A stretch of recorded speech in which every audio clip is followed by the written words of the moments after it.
సిరగట్టి ఊళ్ళోకి వచ్చనమ్మా చాలారి పూలు పెట్టి జాతరులు తెచ్చనమ్మా తంగేడు పూలు పెట్టి రంగాణ దూకేనమ్మా ముక్కు ముక్కెర పెట్టి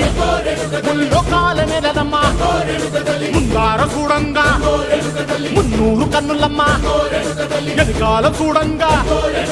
ఏనూరు కన్నులమ్మా సాధు సిద్ధులంతా సాగిల పట్టరమ్మా మహారాజు రాజులంతా మొగారిల్లిరమ్మా కోరిక కోరంగా రంగులు పూసినాము ఆశలు తీరంగా వేషాలు వేసినాము.